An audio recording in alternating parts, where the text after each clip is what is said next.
Buenas noches, bienvenidos a un nuevo programa. Esta noche el tema es analizar la economía y la empresa, es decir, cómo impacta el contexto económico, las variables económicas, cómo fluctúan hoy y de qué manera están impactando en las decisiones empresarias. Luego de los auspiciantes, como siempre, van a estar con nosotros los invitados de hoy. Fabián, buenas noches, bienvenido, ¿cómo estás? ¿Qué tal, Hugo? Muy buenas noches. Nuevamente con nuestros televidentes y, como hacías referencia en la presentación del programa, la situación económica, la economía en sí, cómo está incidiendo en las empresas. Bueno, me parece que el esquema hoy de lujo que tenemos de especialistas, de licenciados en economía, de docentes de la Universidad Nacional de Río Cuarto, de la Facultad de Ciencias Económicas, vamos a tratar de conocer más en profundidad qué piensan y cómo ven la situación del país hoy en día. Son dos colegas míos y yo sé cómo piensan, bueno, cómo la ven, pero se la para vamos que a preguntar. Para que lo vean nuestros televidentes. Así es. Para ello hemos invitado a Ernesto Bosch, a Héctor Polinori y Javier Milanesio, que ya lo conocen en el programa, así que muchas gracias por venir y muy buenas noches. Gracias. Buenas noches. ¿Qué tal? Buenas noches. Gracias. Bueno, la pregunta de rigor sería cómo ven el escenario para las empresas hoy, ¿no? En este contexto macroeconómico. Tito, no sé si querés comenzar haciendo un análisis. En el contexto de hoy, lo que yo te puedo decir es que tanto de una perspectiva teórica como de la poca experiencia que yo tengo trabajando con empresas, están todas mal. De punta a punta en la cadena están todas mal. Las más grandes, básicamente, el principal problema que enfrentan es la debilidad de la demanda. Una demanda muy débil, todos sabemos la razón, la inflación, los salarios que se van contrayendo, el poder adquisitivo les va quitando. Así que si esas grandes no están orientadas al mercado externo, están sufriendo porque no pueden producir para vender. Y el ejemplo claro se ve en las noticias de los diarios, como por ejemplo las automotrices, que son empresas muy grandes orientadas hacia el mercado interno de la Argentina y el Mercosur, han estado llevando o implementando, mejor dicho, sistemas rotatorios de suspensión de turnos, etc. Y si nos vamos al otro extremo, a las pymes, el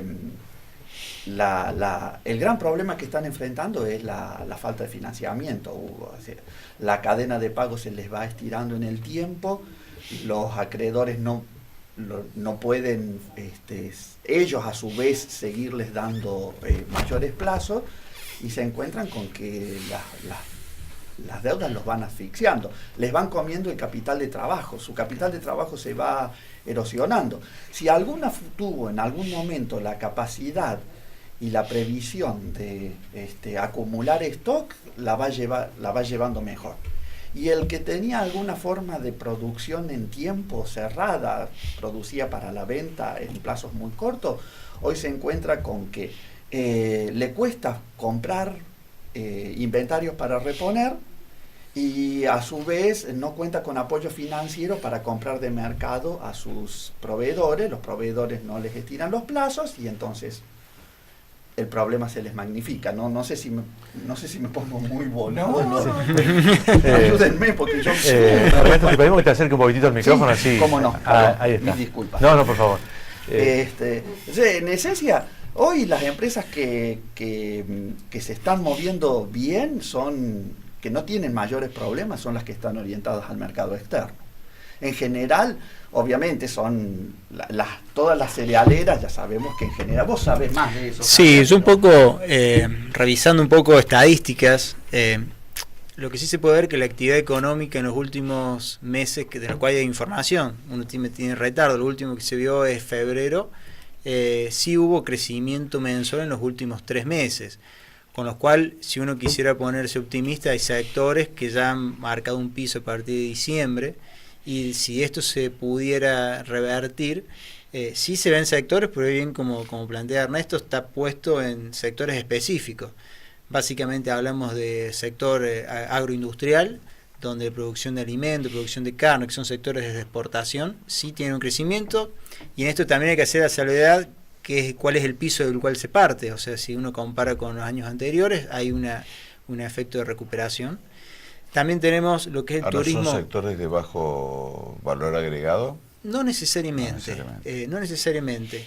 Sí sabemos que lo que es toda la industria química que asiste, o todo lo que son servicios, y hoy servicios cada vez más sofisticados, porque también esto está llevando a que el sector servicio, para los que asisten a estos sectores productivos, están creciendo de manera importante. Lo mismo ocurre con el sector de turismo de exportación, el turismo receptivo, que esto poco propio de la política de tipo de cambio sí ha generado y viene generando en los últimos 3 meses crecimientos mensuales, no quiere decir crecimientos anuales. Y luego creo que hay un sector que es el sector de informática, de servicios de informática, que es un sector de exportación en el cual cada vez más la economía argentina se está subiendo, se está integrando al mundo, y esto sí también está mostrando fuertes señales de crecimiento. Y después un poco algunos sectores de salud, pero básicamente esos sectores puntuales son los que sí tienen hoy buenos síntomas de crecimiento, y el resto de los sectores de la economía sí vemos que han sufrido y todavía siguen sufriendo esta crisis, ¿no? Poli, podemos pensar que en el mundo se está dando o se está intensificando esto de la división de trabajo, o sea, cada uno especializándose en aquellos factores productivos que son más intensivos. Sí, yo lo que pienso, mira, anoche lo escuchaba a Juan José Sebrelli, que es un sociólogo, politólogo. Yo creo que lo que está en crisis hoy es el mundo que nosotros veníamos conociendo de hace 10 años hacia atrás. Él explicaba, por ejemplo, la imposibilidad que tienen hoy todos los estados-nación de poder controlar la entrada y salida de capitales. Por ejemplo, esa es una característica de la globalización. Se lo critica mucho a Macri por la fuga, pero si uno mira los datos, porque lo estaba haciendo no tanto pensando en la política, sino en esta idea de que puede haber dos modelos. En uno podríamos tener los dólares, protegidos, y en lo de Macri no, se fugan. Y veíamos la fuga que había tenido el cepo en los últimos años del gobierno de Cristina. Fue muy grande la fuga de dólares también. Y entonces, en teoría, uno podría estar mirando que los modelos a nivel internacional, esta idea de entrada y salida de capitales en función de las ganancias y de las tasas de interés que se van pagando, es un fenómeno de tipo mundial. Y bueno, evidentemente que Argentina es un país que no es gran productor de dólares, y entonces es uno de los países que sufre esta entrada y salida de capitales, y que ya no depende tanto de la ideología o del modelo que uno quiera poner, sino que también vienen dadas las pautas a nivel mundial. Por ejemplo, lo que uno está viendo a nivel regional, yo pensaba cuando estaba en el gobierno, el kirchnerismo, por ejemplo, Latinoamérica había logrado armar un polo político, llamémoslo así, una región bajo una idea de UNASUR, por ejemplo. Hoy eso no existe más. O sea, ¿cómo sería hoy volver a armar una política internacional distinta a lo que hoy está planteando la Argentina? Yo creo, por ejemplo, que en materia internacional lo que ha hecho el gobierno es un activo, lo cual no garantiza absolutamente nada, porque una cosa es, digamos, lo que uno puede plantear como modelo, y otra cosa son las políticas que uno aplica después adentro del país. Yo lo que veo que hoy la Argentina, el problema que tiene es que no logra controlar la inflación, y todas las causas de inflación que uno teóricamente podría estar analizando, la emisión monetaria, la demanda agregada, hoy no la tenemos porque estamos en un sistema de estanflación. O sea, estamos sin crecimiento con una inflación muy alta. Cuando uno mira cuáles pueden ser las causas de la inflación, uno podría pensar una inflación de costos, que vino, hace 3 años que no se han parado de aumentar las tarifas. Esa puede ser una causa, pero que en teoría a partir del mes que viene no va a estar más. Inflación monetaria no hay más, y demanda tampoco hay. Entonces uno podría decir, ¿qué nos está pasando? Y bueno, que la corrida cambiaria, hoy el problema de la inflación es el dólar, por ejemplo.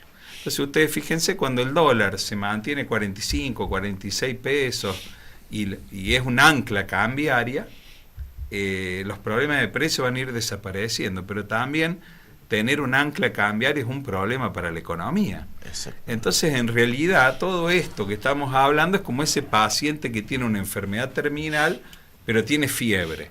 Y lo primero que hay que hacer es bajarle la fiebre. Nosotros hoy lo que estamos intentando hacer, o lo que uno trata de visualizar, que el problema que hay en el país es tratar de bajarle la fiebre al paciente, pero sigue enfermo, porque la economía real está frenada, que es un poco lo que hablaba Ernesto y que un poco más optimista planteaba Javier. Pero lo que uno ve, si uno baja más a la estructura de Río Cuarto, por ejemplo, como para dar una mirada distinta, Río Cuarto tiene un tejido empresarial muy basado en servicios y comercio, que son dos sectores muy vinculados al mercado interno que están muy mal. Y de las empresas industriales que tienen, debe tener 3 o 4 vinculadas al mercado externo, no más que eso. Entonces acá se está viendo muy fuerte, cuando uno mira por qué van cerrando a empresas, siempre la misma causa. O sea, costos muy altos, impuestos altos, que son costos también, pero cuando hablo de costos me refería más a la cuestión de tarifa, pensando en el comercio, que dice, y yo pago 20.000 pesos de luz, 50.000 de alquiler, 20.000 de impuestos, y vendo menos que hace 3 años. Es una fórmula explosiva, digamos, que es lo que está haciendo cerrar todos esos locales vacíos que hay. Básicamente, no hace falta ser economista, como decía Ernesto, para entender esto. O sea, te aumentan todos los costos y te bajan las ventas, se deja de rentabilizar el negocio y bueno, cerrás. Entonces, bueno, hay que ver si nosotros logramos que la economía estabilice los precios y que la inflación vaya bajando de a poco y que baje la tasa de interés, ahí puede haber. Pero yo particularmente creo que hacen falta políticas activas. Soy uno de los que cree que el Estado hay que dejar funcionar los mercados en aquellos lugares donde los mercados funcionan bien y son competitivos, y en otros lugares también hay que ponerle un poco de política activa, llamémosle gasto en obra pública, aumentar, como decía Ernesto, la cuestión del financiamiento, estos planes de ahora 12, ahora 18, bajar esas tasas, porque tener una ahora 12 con una tasa del 60% es muy complicado. O sea, tenemos que volver a eso, que aparezca el crédito hipotecario, entonces uno puede llegar a ver un movimiento de la economía donde se recupera el mercado interno, y las economías como la nuestra, que dependen mucho del mercado interno, ahí pueden empezar a levantar un poquito, que los costos se estabilicen y que empiecen a vender un poco más. Pero bueno, eso está por verse, es un poco lo que uno espera que pueda ocurrir en estos meses que vienen. El problema es el mientras tanto. Exactamente. Hicimos la presentación del tema y bueno, ahora vamos a marcar la pausa y luego seguimos profundizando con algunas variables o algunas posibilidades que se pueden ir tomando por parte del Gobierno Nacional. La pausa, ya regresamos. Continuamos con nuestros invitados analizando la economía y los efectos sobre la empresa, sobre la decisión empresarial sobre todo. Pero estábamos hablando del contexto macroeconómico y en ese marco, Javier, te quería preguntar si realmente el gobierno se puede haber equivocado la estrategia basada únicamente en la política monetaria. Yo al principio no sé si es que basó su política en una política monetaria. Lo que sí sé es que hoy tiene un problema monetario que no logra resolver. Hoy nos estamos enfrentando a que, si bien decimos la base monetaria no está creciendo, sí estamos generando emisión de dinero bancario que, mediante el uso de los encajes, se pueden transferir a través de lo que serían las letras de las LELIC, las famosas letras que adquieren los bancos comerciales. Eso es que ha llevado a que, en definitiva, esa deuda que, si bien no se hace dinero, se termina transformando en depósitos a plazo fijo y que hoy están creciendo a una tasa del 60-70%, que es lo que están rindiendo. Entonces, ese dinero, cuando empieza a haber algún poco de desconfianza, lo que genera es que se sacan esos depósitos y se vuelcan a dólares. Por lo tanto, entonces termina siendo una forma, un vaso comunicante el tipo de cambio a un problema de que hoy no podemos resolver, esa famosa cantidad de dinero que está dando vuelta y que básicamente está creciendo y sigue creciendo a tasas superiores.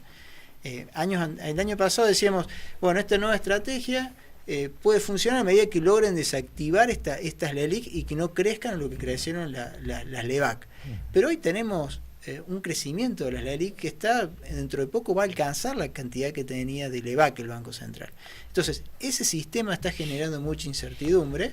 Eso es colocar, digamos, un poquito de la basura bajo la alfombra, ¿no? Exacto, pero hoy estamos eso trasladándolo al financiamiento de las empresas. Claro. Y ese es el gran vaso comunicante. Vendría a ser como una emisión solapada, diríamos, y que se le suma también el dinero que llega del aporte del Fondo Monetario Internacional con dólares, digamos. Estrictamente es una forma de déficit fiscal. Técnicamente se denomina déficit cuasi fiscal. ¿Cómo se presenta el mecanismo? Cuando el Estado necesita 100 y recauda 80, ¿no es cierto? El mecanismo directo es, le coloca al Banco Central una deuda por 20, mi disculpa, le coloca una deuda por 20, el Banco Central le entrega los billetes y se produce la expansión de la base monetaria de la cual todos vemos y escuchamos hablar. En este momento, el Banco Central, el gobierno, no está incurriendo estrictamente en ese mecanismo porque supuestamente tiene todo el paraguas de financiamiento externo, está todo blindado, se acomodó para la coyuntura, recibió los fondos del Fondo Monetario Internacional. Pero la pregunta es, cuando se emitieron los 20 anteriores, ¿cuándo se retiraron? Y el hecho concreto, lo voy a poner en términos muy torpes y espero que mis colegas no se ofendan, la respuesta es nunca se retiraron. Han seguido dando vueltas y siguen molestando. Entonces el Banco Central, ¿cómo se ve en la necesidad de operar? No me maten mucho. El Banco Central agarra y le dice, por esos 20 que se emitieron antes, le dice al sistema financiero, a todos y a través de los bancos, le dice, bueno, préstenmelos. Devuelvan los 20 que emitimos antes de más, devuélvanmelos. Pero el sistema le dice, está bien, yo te lo devuelvo, pero vos que me das a cambio. Y entonces el Banco Central le dice, bueno, para poner números redondos, te voy a pagar el 2%. Entonces, el sistema financiero, el país como un todo, le devuelve los 20 al Banco Central, esperando que después el Banco Central le retorne 22. Entonces, ¿qué es lo que tenemos? Tenemos que esa base monetaria que se expandió de más en el pasado sigue flotando y girando. Con el agravante, como dice Javier, es que ahora va creciendo. Porque como el Banco Central se vio en la necesidad de retirarlos permitiendo una tasa de interés, entonces para el siguiente ciclo ahora no van a ser más 20, van a ser 22.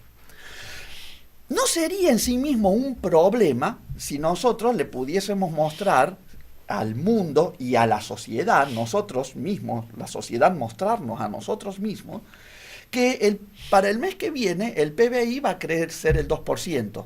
No hay nada malo, porque si va a crecer el 2%, necesitamos un 2% más de billetes para poder comprar y vender. Entonces la tasa de interés que le pagaría el Banco Central por los 20 que retiró, se estaría absorbiendo con el crecimiento. Ahora, si no nos mostramos y si no mostramos a todo el mundo que vamos a crecer el 2%, cualquier agente inteligente dice, bueno, el mes que viene me van a devolver 22. Y yo no voy a poder comprar más 22 porque no hubo crecimiento económico. Entonces, ¿qué voy a hacer con esos 22? Y es lo que dice Javier, automáticamente se va a buscar refugio en el dólar, que en esto, que en aquella divisa, la otra, la que quieras, el oro, lo que sea. Entonces, el mecanismo se sigue realimentando. Para evitar que esos 22 ahora se vayan a un dólar y generen presiones inflacionarias, el Banco Central va a volver a pedirle, le va a volver a decir en un siguiente ciclo, bueno, ahora vuelve a devolverme los 22 que te voy a dar otra tasa de interés. ¿No es cierto? Acorde, y te voy a entregar en su momento 25.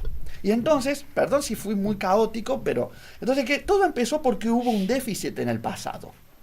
El déficit se debiera haber que generó, vuelvo al principio y mis excusas para los televidentes. Hubo un déficit que se generó en un ciclo pasado, que fue financiado con emisión monetaria. Para cortar la cadena, de esa emisión monetaria, de ese déficit, y no generar lo que hoy estamos viviendo, el gobierno debiera en algún momento haber generado un superávit para ayudar al Banco Central a retirar la masa monetaria excedente. No lo hizo. Se generó un déficit de 100, tenía 20, tuvo gastos de 100, generó recursos genuinos por 80, generó un déficit de 20, se lo entregó al Banco Central, el Banco Central lo convirtió en emisión monetaria y empezó la inflación a subir. Para cortar eso, el Estado tendría que haber generado un superávit de 100, tendría que haber generado, una recaudación de 120, mantener el gasto en 100, un superávit de 20 y decirle al Banco Central, te devuelvo los 20, retira la base monetaria. Ese superávit nunca apareció. Lo que apareció fue un blindaje para cubrir déficits futuros, pero el déficit pasado continúa flotando. Me voy explicando, ¿no? Porque yo me vuelo y perdona a los espectadores. Ese déficit pasado continúa flotando y el Banco Central lo va arrastrando. Y para que ese déficit no se vuelque de golpe al dólar, a los precios, el Banco Central mes a mes lo retira con la promesa de un interés. Y entonces, cada vez que retira con la promesa de un interés, genera una nueva expansión monetaria. Ante este diagnóstico, esta situación, vuelvo a lo que decía Héctor hace un rato, en donde si vos mantenés el tipo de cambio, lo mantenés más o menos estable, tenés un problema de una tasa de interés real tremenda para quien viene a invertir en dólares, porque está invirtiendo en dólares que se mantienen estables, pero en tasa de interés cuando se pase cuando vuelva de pesos a dólares, hace una fuga que es lo que vos recién criticabas, y no estoy tan seguro con esa crítica, porque me parece que alguna regulación en ese sentido, que fue la que levantó el gobierno, que los capitales deberían quedarse un año y no entrar y salir inmediatamente con la rentabilidad que le permitiera el mercado, ¿o no? Sí, lo que vos planteás es yo lo planteé muy fuertemente para que se viera que un esquema de libertad absoluta producía una fuga muy grande y un esquema de cepo muy fuerte también producía fuga. Lo que han hecho los países como Chile que son países que tienen muy estabilizada la moneda, han permitido el ingreso de capitales bajo ciertas circunstancias. Entonces eso te da la posibilidad a vos de saber que si el capital va a tener que estar un año como mínimo radicado en el país, aunque sea golondrina, vos tenés la posibilidad, digamos, de hacer política. Ahora hay que tener claro qué es lo que piensa también el inversor, porque si el inversor está administrando fondos en dólares, hoy en Argentina tiene un riesgo muy importante, porque supongamos que en un momento todos los plazos fijos se quieren sacar. Sí. El Banco Central lo que va a tener que hacer es emitir dinero y que quizá crecería un 80% de la cantidad de dinero dando vuelta en Argentina que se va a ir en dólares. Por lo tanto, esa tasa que hoy tenía, si se vuelca el tipo de cambio, va a tener una pérdida en dólares ese inversionista extranjero muy importante. Por lo tanto, ante un cambio o una señal de ese tipo, automáticamente se retirarían esas inversiones. Si bien hoy ya de por sí es muy baja la exposición que tendríamos de inversores externos en Argentina. Hoy no han ingresado fondos y los que había a partir de mayo del año pasado se fueron retirando. Es muy poco lo que se dice que existe en cuanto a inversión. Lo que sí existe un riesgo real muy importante, que es ¿qué va a pasar con esa cantidad de dinero que hoy está en plazo fijo? ¿Y cómo hacer para que no se tenga que seguir ajustando por tasa de interés para que esos plazos fijos sigan manteniéndose en los bancos? Y por otro lado, ¿qué pasaría si en un momento se decidiera sacar esos plazos fijos? Entonces hay un riesgo sistémico importante, que si bien no significaría quizás un corralito o por ahí un montón de otras cosas, lo que sí hay una cuestión importante, que es ¿qué pasa con ese dinero que está dando vuelta y que en el fondo se traduce en tasas de interés elevadas? Aunque no parezca, todo esto hace la pregunta, ¿no?, al contexto que vive el empresario en su decisión de invertir. Si el Banco Central trata de controlar ese déficit pasado que todavía sigue flotando con tasas de interés, A las empresas pequeñas les sube, como iniciamos esta conversación, los costos financieros a las nubes, a los compradores, a la demanda le sube el costo de financiamiento por las nubes, y entonces los chicos no se pueden financiar y los grandes no pueden vender. Claro. Y la bola sigue girando, porque ya lo dijo Javier, o sea, el próximo mes, cuando el Banco Central retire títulos y vuelva al mismo día pedirle que se los renueven, va a tener que ofrecer una tasa de interés exorbitante como las que se están pagando en este momento, y el déficit fiscal va siguiendo, pero el proceso de deterioro se sostiene. Claro. Porque no solamente no se está generando inversión, sino se está generando desempleo, ¿no? Claro. Bueno, El claro. tema ahí hay otro temita que viene de la mano, que es el tema de las expectativas. Claro. Por ejemplo, y la confianza. Exacto. Que yo lo que estoy Ahí viendo es ahora. político también. Claro. Yo, como siempre tiro algún tema Sí. político, pero que es real. El problema que hay ahora, ¿por qué se habla tanto del acuerdo de los 10 puntos? Si uno lo lee al acuerdo, es cierto que está lavado. Que dice, bueno, mira, nos vamos a poner de acuerdo que vamos a pagar la deuda, no vamos a defaultear, vamos. El tema tiene una importancia política muy grande, porque después de haber escuchado lo que decía Javier y Ernesto, un inversor que está viendo dice, che, yo de acá me rajo. Entonces, ¿por qué Macri está tan inflexible que uno dice, ay, ahí está, aumentó la luz, y aumentan los combustibles, bueno, porque hay una política que ha traído esas inversiones bajo ciertas condiciones, y hoy el problema más grave que tiene la Argentina, si miramos el famoso riesgo país, es que el inversor de afuera no sabe cómo sigue la película acá.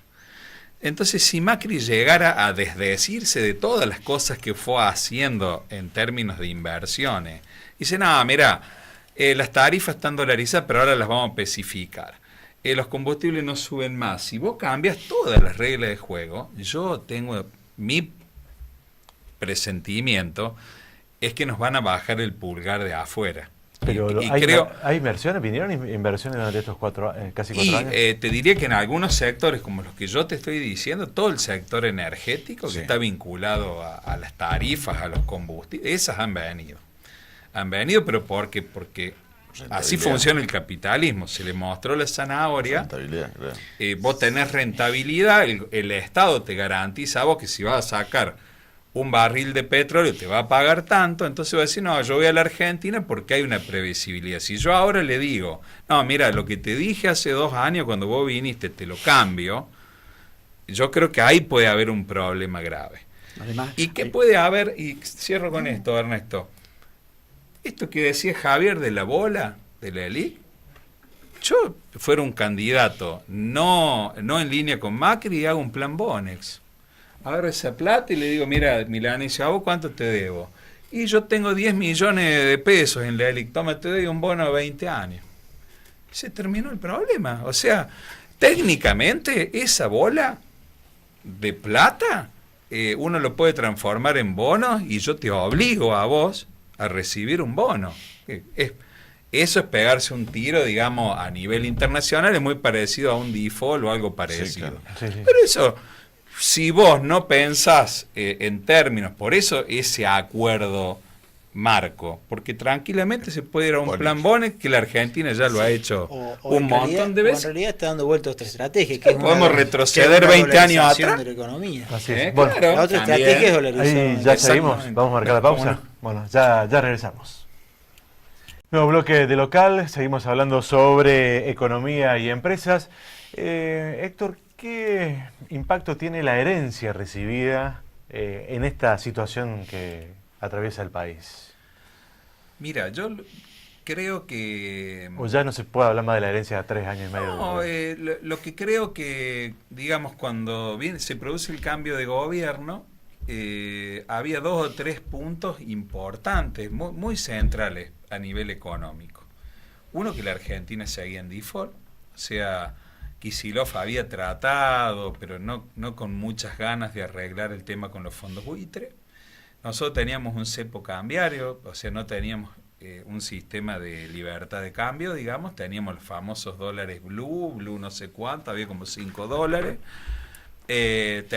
Habíamos perdido los 2 superávit fiscal que se habían conseguido en la época de Néstor Kirchner. Entonces, digamos, teníamos y una inflación que estaba en el orden del 25-30%, medida sui generis por el INDEC de Moreno.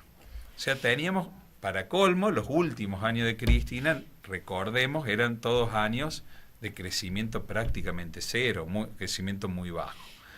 Entonces, ¿qué ocurría? Bueno, que en ese momento ustedes recuerden que todas las políticas que se venían aplicando era de incentivo de la demanda interna. Entonces, claro, cuando uno recibe esos fondos y todos los meses uno va y cambia la heladera, cambia el auto, digamos, había un anclaje también del tipo de cambio, que lo que valía el dólar en ese momento no era un dólar real, era un dólar muy bajo. Entonces, todas esas condiciones que yo te digo hacían que uno no sintiera tanto lo desmejorado que estaba la economía. Cuando uno empieza a mirar y dice, bueno, vamos a operar, ¿por qué? Bueno, porque tenemos que salir del default, bueno, hubo que ir a arreglar y hubo que pagar. Hoy te tiro una cifra así para que tengamos una idea. Todas las estatizaciones, entre comillas, que se hicieron de Aerolíneas Argentinas, de YPF, llevan 16.000 millones de dólares, le han costado a la Argentina poder saldar esas aventuras por ahí que se hicieron, porque para colmo no se nacionalizaron, se estatizaron parte. La verdad que ese es un negocio de los pelones. De hecho, la semana pasada todavía hay un juicio pendiente en Nueva York con la sucesora de Cambiesa por privatizaciones mal realizadas. Así que tenemos 16.000 millones de dólares de herencia de negocios mal hechos. ¿Y qué pasó? También hubo que levantar el cepo cambiario. Ahí hubo que pasar a un dólar, estaba en 9, pasó a 16 pesos. O sea, hubo toda Hubo que desmantelar la bomba de los futuros administrados por el Banco Central. Nos hemos olvidado de eso. Sí, también. Fíjate todas las cosas que se han tenido que ir haciendo y que uno, qué sé yo, uno dice, bueno, herencia, no estamos en la idea de echarle la culpa a nadie, eran las cosas que había que hacer, que había que ir haciendo.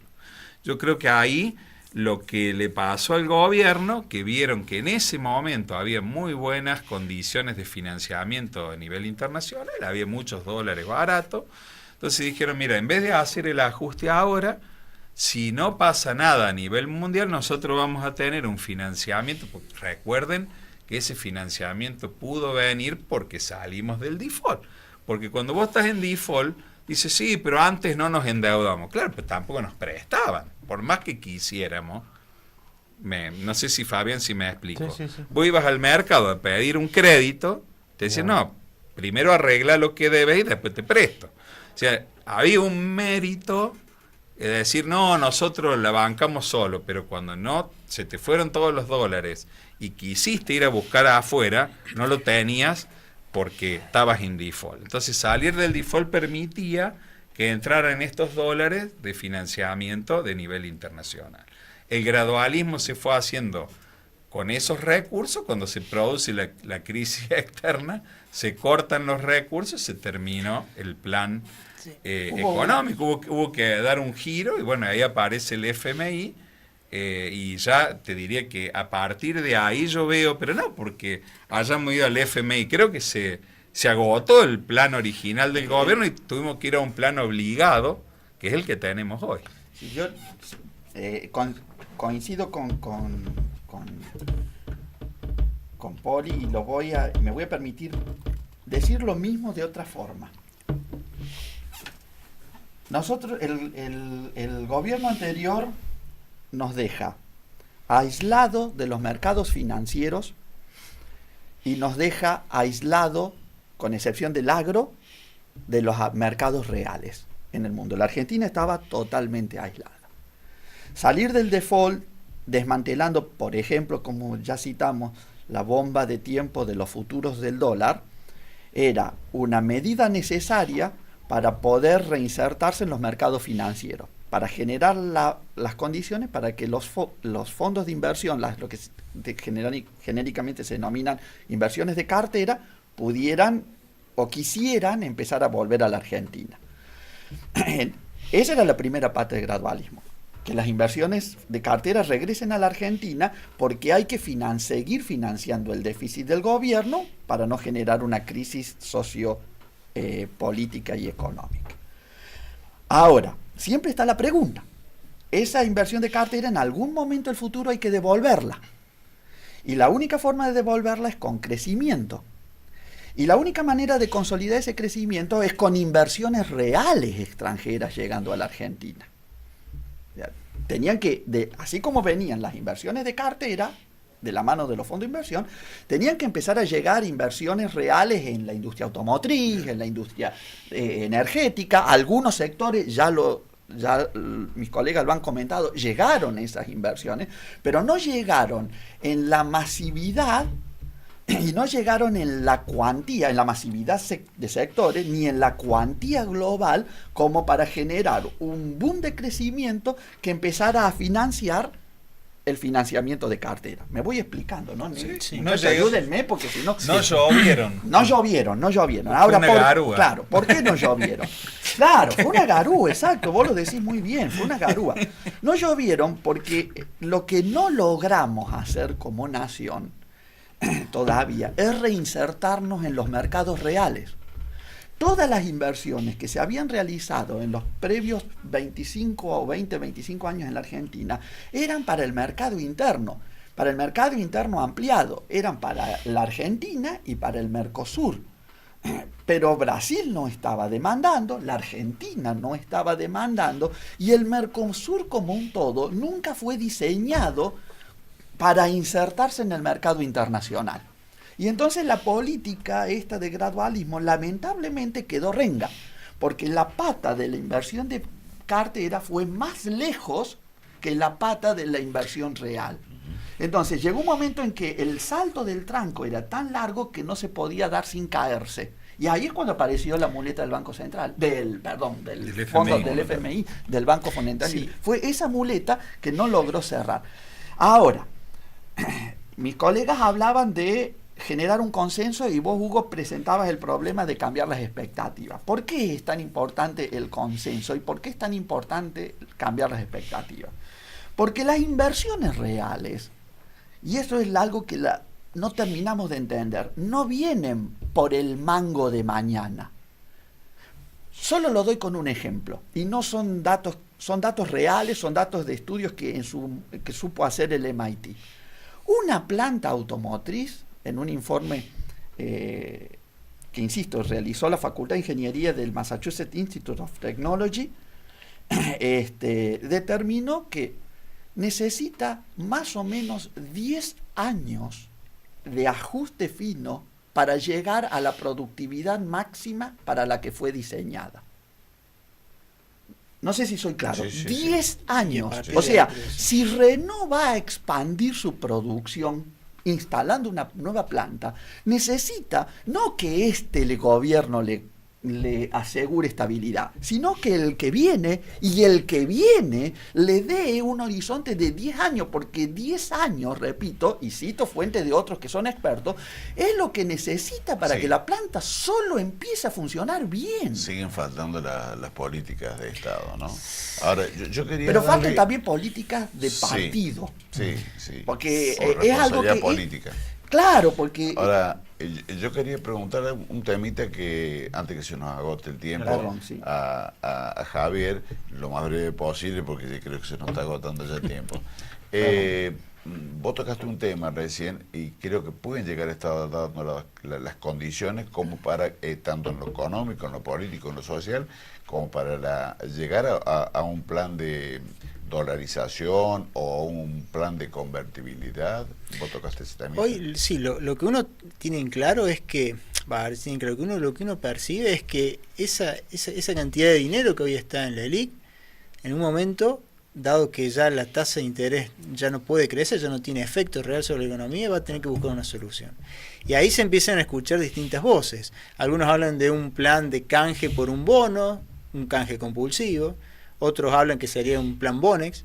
Otro sería decir, bueno, si las reservas del Banco Central alcanzan con los dólares suficientes, dolaricemos la economía. O sea, opciones mixtas, pero ya todos están empezando y creo que va a ser una discusión que debería ser en definitiva una discusión de campaña. No sé si resistiría la situación pero, social, por eso digo yo ese elemento. ¿Qué se va a hacer? Es que yo, ¿Qué se va a hacer con de eso? ser hoy, porque si no después ya es tarde. Perdón, Sí. ¿puedo agregar algo? Yo creo que si va a haber una dolarización, no es que la va a hacer el gobierno. Bueno. La sociedad se la va a imponer al gobierno. Decían, no nos equivoquemos. Si yo interpreto bien lo que Javier ha estado tratando de decir, y me permito entonces refrasearlo, al gobierno se le están acabando Inevitable. se le están acabando las herramientas. Si no sé Sí, si te no, pero en definitiva sí. se le están acabando las herramientas. Entonces, cuando ya las herramientas se le acaben, la sociedad le va a imponer al gobierno una dolarización. O sea, lo que puede hacer el gobierno es prepararse para que sea ordenada o para que sea desordenada. Ahora, quiero decir algo. Hay estudios hechos que yo he leído en el pasado de la Reserva Federal que argumentan por qué no sería bueno para la Argentina caer en una dolarización. Paradójicamente, tener la potestad de la emisión de dinero genera una fuente de ingresos oculta que la sociedad no percibe, legítima, aclaremos, el que sea oculta no significa que sea ilegítima, que se denomina derecho de señoriaje, que es la potestad de monetizar el crecimiento económico. Entonces, el país que emite moneda tiene esa fuente legítima y oculta de recaudación fiscal, entre comillas. La paradoja es que si la Argentina se dolariza y empieza a crecer, el derecho de señoriaje lo cobra la Reserva Federal. Y la Reserva Federal... Sí, nos quedamos sin política monetaria. Y nos quedamos sin política monetaria al mismo tiempo. Y a mí me consta, porque lo he leído en el pasado, los investigadores de la Reserva Federal dicen, no es bueno para la Argentina. Así es. Entonces estamos en una trampa espantosa. No se están generando las condiciones, perdón, Sí. sé que le estoy robando tiempo. No se están generando las condiciones para que a largo plazo venga la inversión real que necesitamos. La gente en su angustia y su desesperación corre hacia una dolarización que puede forzar una dolarización completa del sistema, pensando que eso es una salvación cuando los dueños de la cartera de los dólares nos están diciendo, che, eso a ustedes no les sirve. Bueno, Perdón, me fui, les robé. No, está No, bien. bueno, Esperemos. muchas gracias por venir. Realmente el panorama es más que complejo de la economía argentina. Se van a llevar un presente, un Malbec de supermercados. Muchas gracias. Bueno, gracias. Muchas Gracias a gracias. ustedes. Nosotros marcamos la pausa, ya regresamos a la última. Parte final, Hugo, del programa. Así es, un programa más que interesante, ¿no? Sí. Se analizó todo el contexto económico para la decisión empresarial, que es complejo. Y quedaron muchos temas pendientes, Sí, obviamente, por en un supuesto. contexto muy complicado, digamos, en Así la es, economía así de nuestro es. país. Nos vemos la semana que viene. Hasta la próxima, gracias.